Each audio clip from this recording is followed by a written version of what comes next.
Rahim. Thank you friends to be here in a short notice. Basically आज मैं as usual national issue ही उठाऊंगा और मैं वो नेशनल इशू उठाने की कोशिश करता हूँ और उस पर एक्शन लेने की कोशिश करता हूँ जिसमें पाकिस्तान को नुकसान होने का खदशा होता है। इससे पहले मैंने बहुत सी चीज़ें बर वक्त इतला दी जिसमें डिसइंफो लैब भी थी और डिसइंफो लैब का जो एक मकसद था जो उन्होंने पाकिस्तान के ख़िलाफ़ बिलियंस ऑफ डॉलर खर्च करके पाकिस्तान को कोशिश की प्रूव करने के लिए terrorist state, money laundering and every negative thing in the world that was attributed by India to us. उसका रिजल्ट आपने देखा कि फैट में हम ग्रे लिस्ट में चले गए और उसी सॉइल से, यूरोपियन सॉइल से बाकायदा लॉबिंग करके, क्योंकि फ्रांस उसका बेसिकली हेड क्वार्टर है फैट का, तो हर वो चीज़ दी गई जो किसी के दिमाग को भी पोल्यूट कर सकती है। लिहाजा जब ये कोविड बहुत बड़ा, तो मैंने उससे पहले एक लेटर लिखा था तो उन्होंने हमें डेफरमेंट दी डेट की।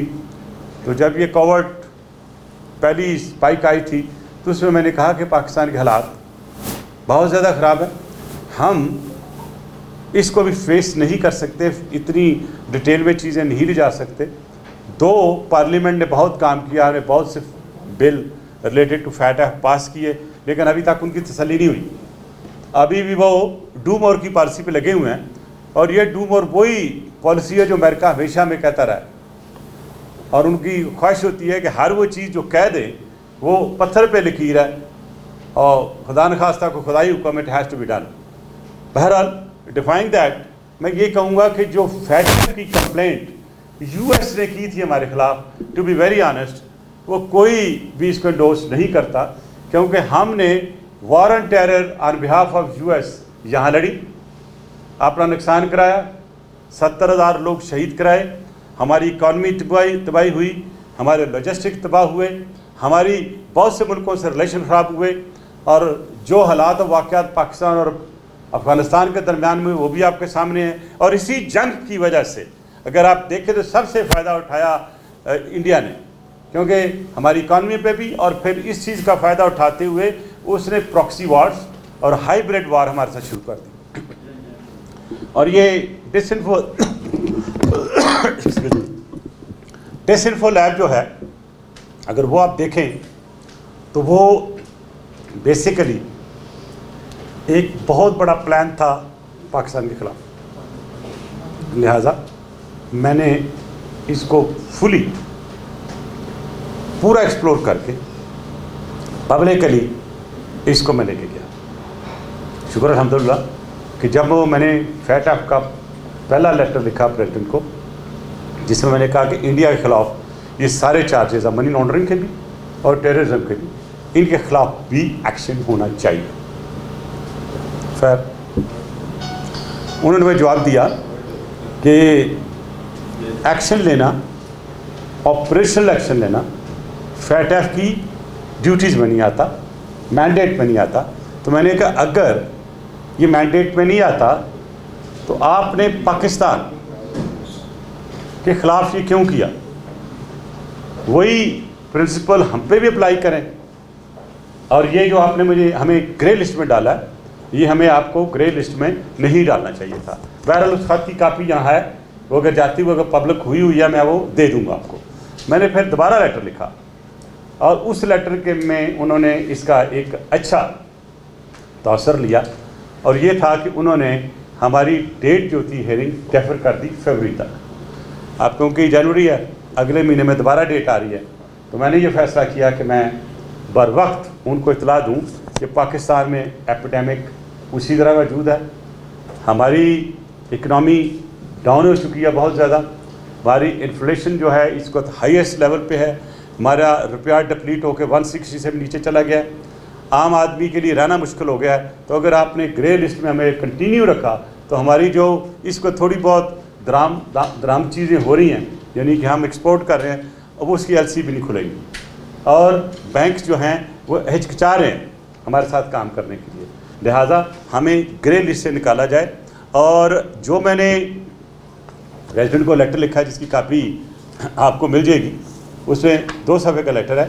उसमें मैंने जो डिसइंफो लैब में जो कुछ होता रहा है उसका लिंक भी दिया है, उसके साथ जो बुकलेट है वो भी आपको मिल जाएगी, वो भी साथ दी है।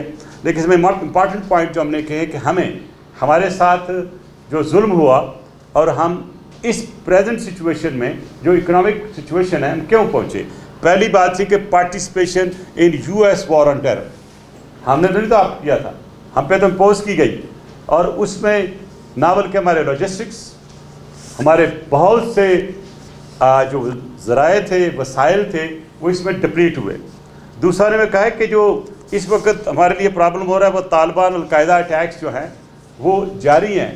और मैं अपने पाकिस्तान बहन भाइयों को बड़ा वाज़ह कर दूं कि दाइश इस वक्त अफ़गानिस्तान में मौजूद है, वो action hit and go back वाला सिस्टम उसे रखा हुआ है, लेकिन इसकी गहरी एक रिश्तेदारी है अलकायदा के साथ भी और तालिबान के साथ भी।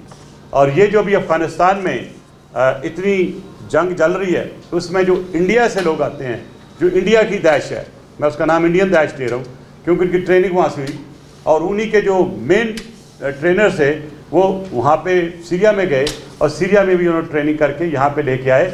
और वो दाइश जो इंडिया में काम कर रही है वो बेसिकली इस खत्ते के लिए और चाइना के लिए है। और ये मैं सारी जो चीज़ कह रहा हूँ थर्डिक तरीके से कह रहा हूँ। इंडिया अगर डिनाई कर दे मेरी इस बात को तो आए मेरे साथ बैठ के एक बासा कर लें और मैं आपको साबित करूँगा कि you are not only terrorist but you are also financial actually supporter of Daesh. तो क्या ये फैक्ट को नज़र नहीं आ रहा? और ये मैं नहीं कह रहा हूँ, यूनाइटेड नेशन की रिपोर्ट है कि दाइश को इंडिया सपोर्ट कर रही है and it is a hard fact. इस हार्ड फैक्ट को FATF क्यों नहीं देखता? पाकिस्तान के खिलाफ कोई ऐसी चीज़ नहीं है, फिर भी रोज़ हमारे पास एक अच्छी किस्म का अटैक हो रहा होता है। इसलिए मैंने कहा है कि जो इस वक्त दाइश ऑपरेट कर रही है इंडिया में, वो इसको एक्सपोर्ट कर रही है ये टेररिज्म पाकिस्तान में, और हाइब्रिड वॉर इस वक्त हायर लेवल पे कर रही है, हायर लेवल पे। और जो इस वक्त यूरोपियन यूनियन से जो हमारे खिलाफ डिसइंफो लैब की रिपोर्ट है थर्ड पार्टी की, वो अभी तक जारी है, और उसकी डिसइंफॉर्मेशन, उसके प्रोपेगेंडा से जो माइंड प्लूट किया गया FATF का, वो भी रिकॉर्ड में मौजूद है। मैंने प्राइम मिनिस्टर से भी ख़त भी लिखा, आपको पता है कि आप एक केस करें इंटरपोल में against India for having use other soils, और उसमें इन्होंने क्रिमिनल एक्ट किए। उन क्रिमिनल एक्ट्स को मैंने लिस्ट करके FIR भी बना के भेजी, लेकिन अभी तक government of Pakistan has not moved so far. दूसरा ये कि मैंने इसमें अपील किया है कि ग्रे लिस्ट की हमारे साथ बहुत नुकसान आता है, and I have requested FATF president कि हमारा ग्रे लिस्ट से टोटल नाम डिलीट किया जाए। और उसको क्यों डिलीट किया जाए, इस लेटर में उसमें मैंने पूरी तफसील दी है, पूरी। और इसको पढ़ने के बाद कोई भी जो फाइनेंशियल सिस्टम को समझता है, या दुनिया की पॉलिटिक्स को समझता है, या इंडिया और पाकिस्तान की रिलेशनशिप को समझता है, जो इंडिया की हुई एग्रेशन और उनकी सारी की सारी intelligence, hybrid war, proxy war को समझता है, तो इस लेटर के बाद प्रेसिडेंट जो है he should be taking it out. अच्छा, अब देखें हम लगे हुए हैं कि FATF से निकालें। मैंने अभी फ़िलहाल तो कहा हमें टाइम दें, डेफर करें अगर आप नहीं कर सकते डिलीट तो। लेकिन मैं अगला जो स्टेप देख रहा हूँ कि एक ज़्यादती हुई है हमारे साथ। FATF 9 मुल्कों की एक ऑर्गेनाइजेशन है जिसको उतनी बैकिंग की दुनिया की नहीं है, लेकिन क्योंकि IMF उनके हाथ में है, वर्ल्ड कप जितनी दौलत उनके हाथ में है, तो they play the way they want. अगला स्टेप मैं सोच रहा हूँ कि अगर इसका ना निकाला इन्होंने FATF पे, तो हम इंटरनेशनल कोर्ट ऑफ जस्टिस में जाएंगे और उसमें हम ह्यूमन राइट्स की वायलेशन को साबित करेंगे। हम डिस्क्रिमिनेशन हमारे साथ जो हो रही है as compared to India and some other countries, उसका भी जिक्र करेंगे, क्योंकि कोई आपको डिफेंसिव होके कोई आपका काम नहीं करेगा। ये दुनिया फेंसिव होने की है, लिहाजा मैं अपनी हुकूमत को कहता हूँ फेंसिव हो जाएं। अभी भी मोदी को लेके जाएं इंटरनेशनल कोर्ट ऑफ जस्टिस में, ICC में लेके जाएं। जितनी उसने ब्रुटैलिटीज़ की हैं अगेंस्ट ह्यूमन राइट्स, आप देखें, आप यासीन मलिक को वो ट्रायल के लिए ले आए, और मैं ये समझता हूँ कि जिस तरह वो ट्रायल शुरू किया है, अल्लाह उनको लंबी ज़िंदगी दे, कोई लंबी किसी को और कहानी ना डालते। इस तरह 2-3 लोग और हैं तो मेरा ख्याल है कि हमें सबको, पाकिस्तान के मीडिया को, पाकिस्तान के सियासतदानों को हमें आगे बढ़ना चाहिए और हर एक को स्टेटमेंट देनी चाहिए जो दुनिया के किसी कोने भी है। Act as ambassador of Pakistan, act as the ambassador of Kashmir.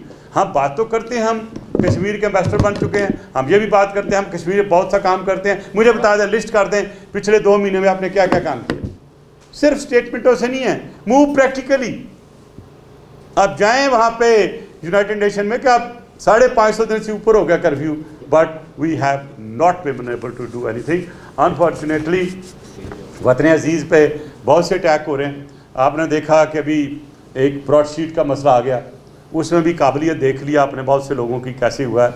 आज मेरा एक आर्टिकल आया और बिल्कुल फैक्चुअल है उसमें, और मैं ये बताऊँ कि बाकी अफवाहों पे बिल्कुल ना आप एतबार करें। मैंने जो लिख दिया उसमें ये 100% ये करेक्ट है, क्योंकि उस वक्त मैं एग्जाइल में था और मुझे पता था कौन कौन लोग डील कर रहे थे। मैं उनको दूर से देख रहा था, कुछ लोग जो डील करने वाले मेरे जानने वाले थे। और आज मैं ये भी साथ बता दूं एक कि जब मैं वहाँ था तो मेरी अपनी एक डिटेक्टिव फर्म थी, एसेट ट्रेसिंग फर्म थी अपनी, जो मैंने बंद कर दी थी आने से पहले, और उसमें मुझे अप्रोच किया गया था कि ये बिज़नेस जो आया ये आप कर लें।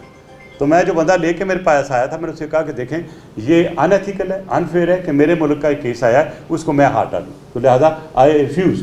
वो लोग जिंदा हैं जिनको मैंने रिफ्यूज़ किया था। लेकिन अब अगली बात देखें कि हद होती है कि सबलेट नहीं होता बिजनेस। दैट में अगर सबलेट करते हैं तो इसका मतलब ये पूरी इन्फॉर्मेशन जो पाकिस्तान ने दी है वो किसी और बंदे को देंगे। अब वो बंदा तो बाइंड नहीं है एग्रीमेंट का लिए तो ब्रॉडशीट थी। और इंटरेस्टिंगली ब्रॉडशीट जो है ये 4 हफ्ते पहले बनी थी इस एग्रीमेंट के, इसलिए कि ब्रॉडशीट का मालिक था जेम्स जेरी। जेम्स जेरी का एक और पार्टनर था जो कि उस वक़्त एक ट्रायल फेस कर रहा था। तो जेरी ने समझा हो सकता पाकिस्तानी बहुत तेज़ होंगे और ड्यू डिलिजेंस करेंगे जो कभी नहीं हुई, तो उसने ये 4 हफ्ते पहले बना के उसके साथ एग्रीमेंट कर लिया। उसके बाद जब काम नहीं चला और वो मुख्तलिफ मुसीबतों में पड़ गया तो जेरी ने अपनी खुदकुशी कर ली पेरिस के एक होटल से छलांग लगा के। अब जाहिर है जेरी ने ये करने से पहले बहुत गलत काम की, तो उसमें एक काम ये भी था कि एक कंपनी अगर ब्रॉडशीट एलएलसी के नाम से आइल ऑफ मैन में है तो उसके नाम से अमेरिका में तो नहीं बन सकती। यार हद होती है एक चीज़ की कि वो कंपनी उसी नाम से, बैंकक्रप्टेड कंपनी के नाम से एक फेक कंपनी उसी नाम से अमेरिका में बना लेता है, और हमारे लोग उनके साथ नेगोशिएट करके 1.5 मिलियन पाउंड भी दे देते हैं। अगर रिकॉर्ड में देखें तो 5 मिलियन पाउंड भी दे दिए, तो ये फ्रॉड हो गया ना। तो मैं ये कहना चाहता था हुकूमत को, आज भी अगर करें, जो मैंने अपने आर्टिकल में भी लिखा है कि देखें बात यह है कि you have to move forward according to the available circumstances in the law of the world, international law. International law ये है कि आप इम्पर्सनेशन नहीं कर सकते, आप फोर्जरी नहीं कर सकते, आप किसी के साथ फ्रॉड नहीं कर सकते। तो इसका मतलब हुआ कि उन कंपनियों ने फ्रॉड किया पाकिस्तान के साथ, एक नई कंपनी बना के पैसे ले लिए, उसके बाद फिर सबलेट किया बिजनेस। एक और मैं अर्ज़ कर दूं कि एक कंपनी का नाम नहीं आया, ब्राइन की का, जिसको कि यही जो कंपनी है ब्रॉडशीट, उसने बिजनेस सबलेट किया था। अगर कोई इन्फॉर्मेशन है तो उसी के पास है। I will tell NAB and the other authorities जो हैं कि वो ब्राइन को कांटेक्ट करें। और मैं ये समझता हूँ कि अगर हम ये सिविल पाथ, वो पिच जो हमें उसने कंपनी ने दी, हमने उस पिच पे खेला, हमने अपनी पिच नहीं बनाई। हमारी पिच होनी चाहिए थी कि हम फाइट करें क्रिमिनल केस, जो उन्होंने एक्ट ऑफ क्रिमिनलिटी की, उस क्रिमिनल एक्ट को लेकर केस रजिस्टर होना चाहिए था। हाँ, ये भी हो सकता, ये वायदा यहाँ हुआ था, यहाँ हमारी फुल अथॉरिटी के हम केस रजिस्टर कर सकते हैं कि पाकिस्तान के साथ फ्रॉड होके एक बंदे ने झूठ बोल के एक झूठी कंपनी बना के इतने पैसे हमसे ले गए, तो उसके खिलाफ तो यहाँ हमारा FIA में केस बड़ा ज़बरदस्त हो सकता है। और यहाँ पे ट्रायल में उनको बुलाएं, जैसे हमें दुनिया में लोग बाहर बुलाते हैं, नहीं आते तो कन्विक्ट कर देते हैं इन एब्सेंशिया। करें convict in absentia, get those people through the Interpol. अगर नहीं होते तो यही चीज़ लेके जाएँ आर्बिट्रेशन कोर्ट में कि ये तो क्रिमिनल एक्ट थे इनके, इन्होंने हमारे साथ धोखा किया। तो आपकी वो जो सिविल नेचर की एक डिसीजन हुई है आपकी $29 मिलियन की, वो आपकी मिल जाएगी। मैं इसलिए बताना चाहता हूँ कि ये बहुत सी इसकी में एम्बिग्विटी थी, इसमें सिर्फ नलायकी थी उस वक़्त की लीगल टीम की। जिसने एग्रीमेंट बनाते हुए पाकिस्तान के इंटरेस्ट का ख्याल नहीं किया। वो मैंने आर्टिकल के सारा लिखा हुआ है। Hope now they sit together, अपना सर जोड़ के बैठें और ये तरीका निकालें कि हमें ये $29 मिलियन वापस कैसे लेने हैं। इसीलिए उसमें मैंने लिखा है कि हम गए थे हंट करने के लिए, हमारा बाहर का लूटा हुआ पैसा दे हंटेड अस, यानी हम ले गए, उनसे पैसे लेके देंगे, वो हमारे पैसे ले गए। तो ये फिर ज़ाहिर है फिर वो हमसे अच्छे प्लेयर रहे ना। तो इस तरह की चीज़ें पाकिस्तान में ख़त्म होनी चाहिए। अभी आप रिकॉर्ड एक कर रहा है, मैं आप कौम को डिप्रेस नहीं करना चाहता बहुत सी बातें करके, बट आई थिंक उसके लिए भी हमें मेहनत करनी पड़ेगी। आई होप कि जो भी कंसर्न लोग इस पर काम कर रहे हैं, they must follow their own pitch, don't play at the pitch of LFC, जो उनकी जो कंपनी है जो उसने ये ली थी, वो कान जो रिकॉर्ड। और आई होप कि हम इस मुसीबत से निकल सकें। लिहाजा आज मेरी पुरज़ोर appeal, number 1 to the President of FATF to please delete our name from the grey list based on the letter which I've written, and I've given the right arguments, pragmatic arguments, and the argument which my nation wants this to be presented to FATF, क्योंकि this is affecting the common man. दूसरा मैं ये भी कहूँगा नए president Joe Biden को, उनको मुबारकबाद देते हुए that he has gone through a lot of hassle, और ये पहली दफ़ा अमेरिका में हुआ किसी प्रेसिडेंट के इलेक्शन के बाद इतने इशू हों, but he handled it very well, he deserves congratulation. और जब आप खुशियाँ मना रहे हैं तो पाकिस्तान की आवाम को भी साथ शामिल कर लें, और वो इस तरह शामिल करें आप कि जो हमारे खिलाफ अपने FATF में शिकायत की उसको विड्रॉ कर लें। This will be a good present from you to the people of Pakistan, क्योंकि उसमें कोई हकीकत नहीं है। आपको भी पता है प्रेसिडेंट जो बाइडेन, मैंने भी आपके साथ काम किया, मेरे और कोलीग ने भी काम किया। मुझे आपको मोहतरमा बेनज़ीर भुट्टो शहीद ने इंट्रोड्यूस करवाया था। बहुत से काम जो इंटरनेशनल लेवल पे थे, वी हैड वर्क टुगेदर, और आपसे मुलाकातें भी होती रही हैं। वाइट हाउस में कितनी दफ़ा मुलाकातें हुई। हमने बहुत सेक्रीफाइसेस किए आपके लिए, कितने लोग शहीद कराए। तो therefore I hope since Joe Biden is himself aware of the facts and the sacrifices from Pakistan, 70,000 people have lost their lives. So I hope you will consider it. And this letter which I have written to the President of FATF, इसी copy मैंने President Joe Biden को भी भेजी है. It's an appeal to the President of FATF and to the President of United States of America on the basis of our hard work with them, on the basis of our support to them. They were aliens here. We were assisting them in everything. तो अब ये क्या बात हो गई कि जंग हमने इकट्ठी लड़ी और केस जो है वो मनी लॉन्ड्रिंग का हमारे खिलाफ FATF में आपने करा दिया। होना तो चाहिए था, हमारे दोनों के खिलाफ होना चाहिए था अगर हो सकता हो। मैं तो इससे पहले भी कहा था कि अगर आप डिटेल में जाएंगे तो आपने जंग लड़ी USSR और अफगानिस्तान की, उसमें पैसे कहाँ से आते थे? बक्सों में आते थे ना। अभी भी जो जंग पड़ी है, क्या आप बैंक के थ्रू भेजते हैं पैसे? नहीं। तो let's don't force us that we keep saying many things. What is interested that we must get our due right being a lawyer, और हमने जो इतनी अपनी कुर्बानियाँ दी हैं उसके बदले में हम कुछ नहीं मांग रहे। हम कहते हैं कंप्लेंट विड्रॉ कर लो, ताकि FATF ने जो हमें क्रिपल की हुई हमारी economy by putting us in grey list, वो कर लें। और बल्कि मैं I will also appeal to all the world leaders, Pakistan has done a lot while taking action against the terrorists, and we are suffering only for fighting against the terrorists internationally. और आज हमें ही ना बल्कि दबकाया जा रहा है, बल्कि हमें ही उसका शिकार हैं।